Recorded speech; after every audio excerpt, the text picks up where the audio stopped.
This is the Outfall. This is the Outfall. This is the Outfall, where water, infrastructure, and untold stories meet.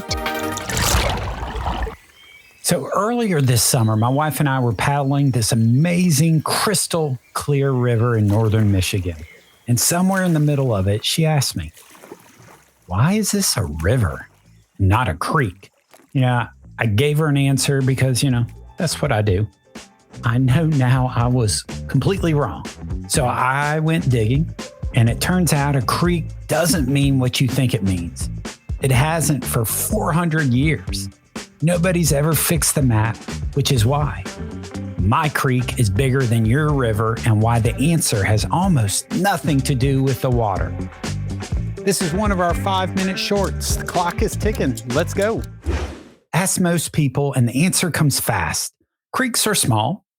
Rivers are big. Even the dictionary pushes us that way, calling a creek a stream, smaller than and often flowing into a river. So it's size, right? That's the rule. Except it isn't a rule at all. The U.S. Geological Survey says flat out, there are no official definitions separating these terms.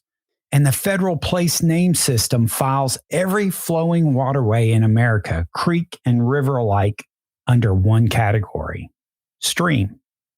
No threshold, no cutoff, nothing. You don't have to go far to watch all this fall apart. Right here in Clemson, there's 12 Mile Creek. It's just a creek.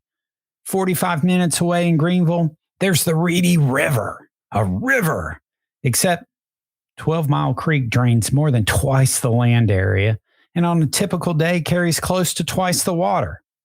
By the two measures everybody assumes should matter, the creek is bigger. Same corner of South Carolina, and somehow the little name went to the bigger water. So if size isn't the rule, what is? Go far enough and a creek wasn't freshwater at all. In England, a creek meant a narrow inlet of sea, a saltwater notch in a coastline. That's still what it means over there, tidal water, nothing flowing downhill. Then the English showed up in Virginia.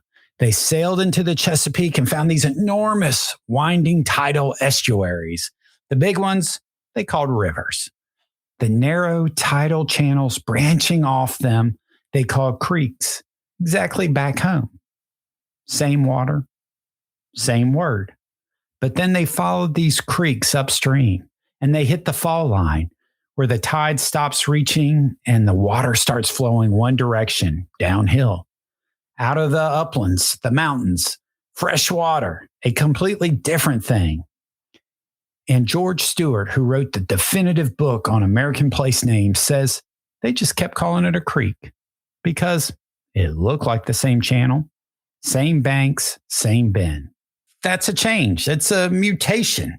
A word that meant an arm of the ocean became a word for a small flowing stream because some colonists went past the line where one turned into the other and didn't bother renaming it. And then they carried it out west.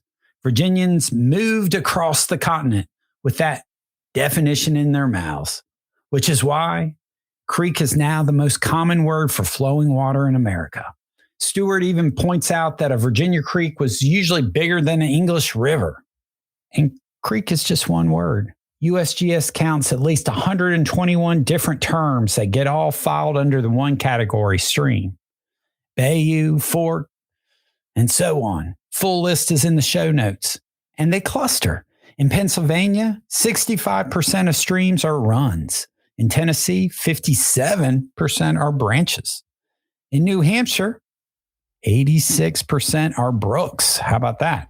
Same water. The word changes as you move across the country because the settlers did. Now let's jump to Australia. The Thompson River and the Barco River flow towards each other and merge. And what they form is called the Copper Creek. Two rivers combine to make a creek. And when the big floods come, this creek spreads 25 miles wide. So why is it a creek? Because of one guy and one terrible drought. In 1845, an explorer walked into that country and found the channels dry.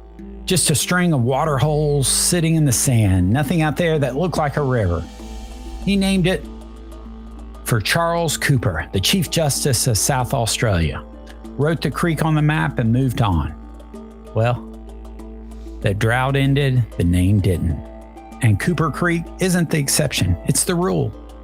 Every name tells you as much about who's drawing the map as it does about the water.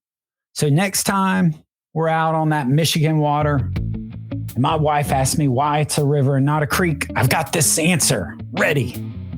And my answer is a question. Well, who named it? Because that's the real thing hiding under every line on the map. Not a measurement, a person.